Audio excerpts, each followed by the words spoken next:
Hey guys. Well, this garland dried out really well. It's been hanging out here for the last day or so. Today's video is how to make this bad boy. So let's just go right to the video. So to make this, you only need a couple of things. You need I use 22 gauge wire. You can use heavier or lighter. It's up to you. A bunch of eucalyptus and some nice heavy jute. Jute twine, that's what I use. And I got mine at Walmart. And some scissors and maybe some clippers if you need them. And some wire cutters.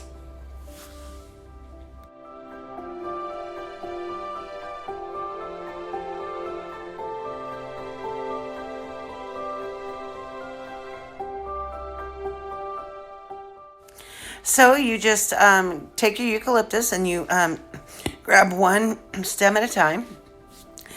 I go from the tips down so I can make the most out of my eucalyptus. And I'm just showing you here that I pull it, I take it from the leaf down to the part of the stem for the length that I want. I hope I'm making sense. And I break it off there. I might have to take off a couple of leaves on the bottom to make the stem to wire. But then I'll use that and I'll take that length that I've got and I will bring it down with me to the rest of the bush that I'm holding in my hand and break off pieces that are comparable in length so that I end up with all the same length.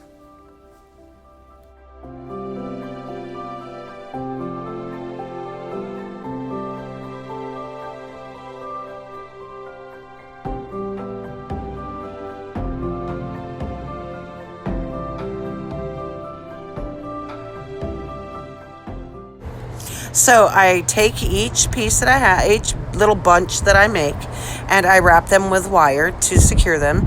And then I take those, and I should have shown this close up, but I'm just learning about making these videos and putting it all together. So just forgive me, bear with me. But you take those bunches, as I'm doing right here, and you take another piece of wire and you just wire it to the jute, and you just continue doing that until you cover the entire length of jute. Another thing that I wanted to say is to get the coverage right. You might want to take each bunch of leaves and make sure, of course, that they cover the wire of the one that you put on before it. I usually just measure them in a way, I eye them in a way so that each bush covers the wire of the previous one, and that's how I space out my eucalyptus as well, so that it has an even look. If you want it fuller, you can add more. And even if you want it less, you can add less. You can there are things that you can put on the wire as well. So I mean, you can put pumpkins, you can put banners sign things. I don't know how to say that word right, but you can use fillers to put over the top if you would like, and make a garland that way. But this one is just completely the eucalyptus, so it's that way.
here I am finishing up. I'm making my bow out of the burlap ribbon that you get at the Dollar Tree. To do the end of the garland, you turn your sprig around. You turn your bunch of eucalyptus around and you attach it to the end in the opposite direction. It makes a gap, and that's where you put your bow. And that's the best way that I know how to do that. If anyone knows another way, you can let me know, but that's how I usually always end my garlands, whether I put bows on both ends or just on the one end. That's how I do it. So this is a simple, fresh eucalyptus garland. It's simple to do. You can use lots of other things besides eucalyptus, like I've mentioned before, but there's magnolia everywhere growing around here, around everywhere now. Magnolia grows everywhere, but any leathery, hard, tough leaf type flower plant that you like, or dried flower or plant that you like, you can use to make these. It's just a matter of wiring them to the jute and making them as long as you need them. This one is really short because I was only making it to go on this little old vintage picket fence that I have in my front of my house this year for fall, so, and probably Christmas. But anyway, I hope you enjoyed this.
Here it is. I hope you guys are enjoying my videos, and I hope you're learning a lot. If you would, please like, please subscribe, please hit that bell so that you can get notifications for my new videos. I'm really starting to get things done around the house, so I'm able to make more videos to get to you. I've got a bunch of them coming up for the holidays, so stay tuned and stay crafting, stay creative, and get in touch. If there's anything that you'd like to see, let me know.